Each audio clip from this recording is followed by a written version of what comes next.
Hello, it's Ashley here for your next stamp, and I am back today to share another episode for the Stamp Create Repeat series. Today I am going to be making these really sweet little Rice Krispie treat holders. I think these are so precious, and I think they will be really fun for in the summer when I go to family picnics, or you could use these at birthday parties. There's just so many ways you could use them. They'd be really cute last day of school treats to send, or if you have grandchildren. In my case, I have a lot of nieces and a nephew, so they will love these at family events this summer. So I have the little girl one here, and I basically just have a cute little Rice Krispie square. I've got it packaged here, and then I've got these little cuties holding the Rice Krispie treat, and they are like little superheroes, and they're just so cute. So I'm going to start out by showing you all the products that I used, and then I'll get into the process video of how I made these. So the first thing I used is this Your Next Stamp Black Olive ink, and I love this ink so much. You will see in the video, it just stamps out such a nice dark impression. I cannot say enough good things about that ink. I just am in love with it. It is my favorite ink. I've also used my little die snippers. And here is the stamp set that these little cuties came from. This is Little Darling Superheroes, and these little guys are just so cute. They were so fun and easy to color, and this little girl with her pigtails is just precious. So they have their little capes on, and there's a little mask that you can stamp if you want to use that. And the sentiments on this are so cute. I used the little one here that says, "You're my hero." There's also, "I think you're super." And then there is coordinating dies that you can purchase separate. So that is the stamp set I'm going to be using. I also used this die set, and I used this die set to cut out a little image for the back so that I could put the sentiment. This is the Stitch Square die set, and I used the two smallest dies there. I also used some new paper from the new release. This is called For the Boys, and I love this paper so much. It's so perfect for summer projects, boy projects, and look at these cute little hot dogs and hamburgers, and there's little ketchup and mustard with little faces. So precious. So I used that for the back part with the sentiment. Then I used some doodlebug twine. I used the red and the blue. And I also used some little treat bags, whoopsies, and some little lollipop sticks. I just purchased these at Bulk Barn, and I just took some Rice Krispie squares that I made, and I just put them into some little treat bags, and I stuck a little lollipop stick in it. I know anything with a stick is a hit with my nieces, so I'm sure that they're going to love these. And if you didn't want to make Rice Krispie squares, you could just buy the little pre-made ones in the grocery store and put the little stick in it and add your little cutie guy or girl there on the end of it, and it's just a super cute little treat to take to any type of party. So let's get into the process video, and I'll show you how I made these super cute treat bags. So I'm going to start out by stamping out the images. I'm going to stamp out this little girl. I just love her pigtails so much. And then I'm going to stamp out the little boy.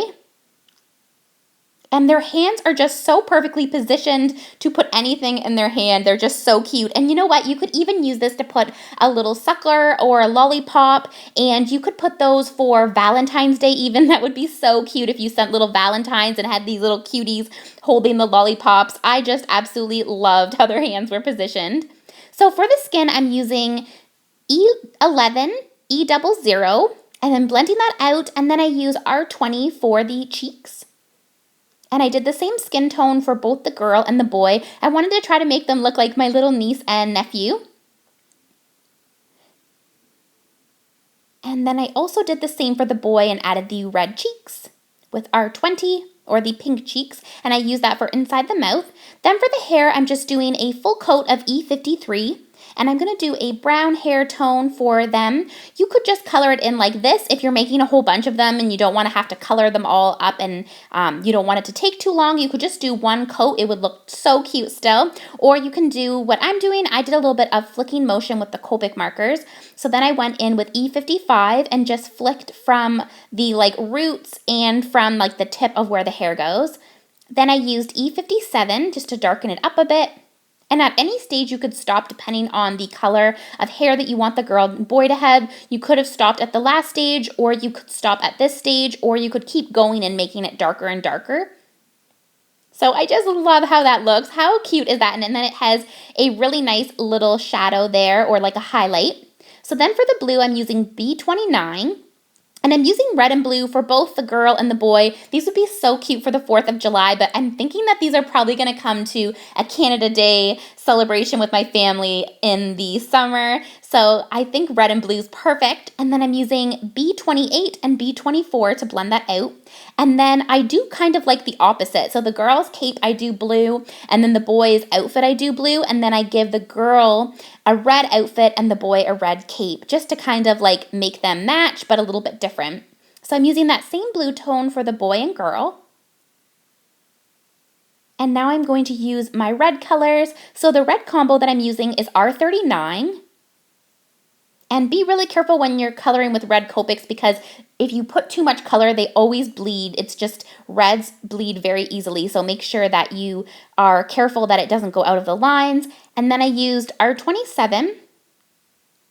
And then I go in with the R39 again and R27 just for the little boots. And then I go in with R14.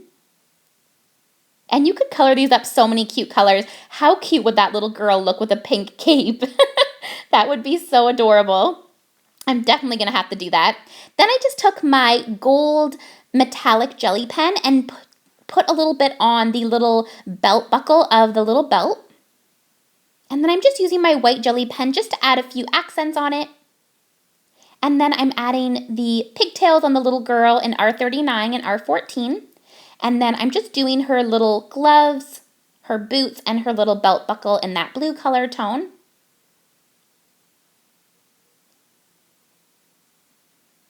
And then with the B24. And then I'm going to use the R39 to do the rest of the red color combo. And then I'm using R27. And then blending that out with R14.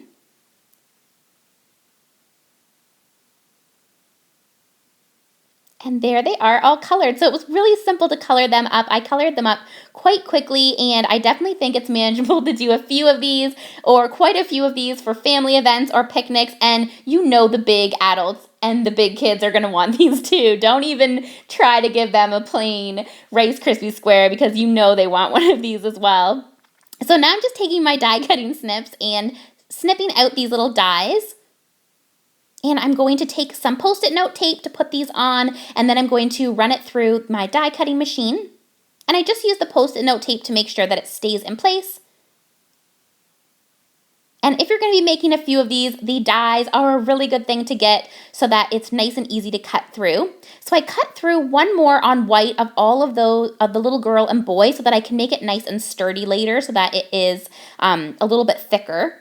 And now I'm taking the square die and I'm just cutting off with my die snippers the third and fourth smallest size of the squares, and I'm cutting that out on that cute pattern paper. I'm going to cut one for each of them, and then I'm going to use the third smallest size on the white cardstock so I have a spot to put the sentiment. So now I'm going to put on the little sentiment, and look, you guys, when I stamp it out, how dark it is. I'm not kidding, that ink is so amazing. So that's the black olive ink, and they now have a re-inker for it, which is so exciting. So if you head over to the store, make sure you get that ink because it's amazing. I love it so much. So now I'm just taking my ATG gun and adhering on those little pieces, and I'm putting them on the back of the little treat. You could add it on the front of the treat if you want, but I really wanted you guys just to be able to see what was at the front of this little treat when I did the video. So now I'm going to just play around and see how I want to set up these little cuties. So I'm taking my glue gun. You do not have to do this step if you don't want, but I just wanted to make sure these were nice and sturdy. So I'm just taking my glue gun and I'm just adding glue onto that cardstock piece and putting them together. And it makes it nice and thick and more sturdy. It kind of feels like a magnet. That's a good way to explain how it feels. So it's a lot thicker and more durable. So I know it's gonna last a little bit longer. And so I did that for both the girl and boy, and it's just going to allow them to be sturdy enough to hold onto these cute little sticks. So I added some hot glue gun onto the stick, and you could just use regular glue if you wanted, but again, I just wanted it to be nice and sturdy and stick on there. And then I added on that little cute boy, and some more glue here, and I'll add on that little girl. And that is my project for this week. So I hope that you guys enjoyed this fun little project. I thought I'd try something a little different for this week's video. Please leave a comment. I love when you guys leave comments. It just absolutely makes my day. And if you haven't, I would love if you headed over to the Your Next Stamp YouTube channel and subscribe so that you don't miss next week's video. See you then, guys. Bye now.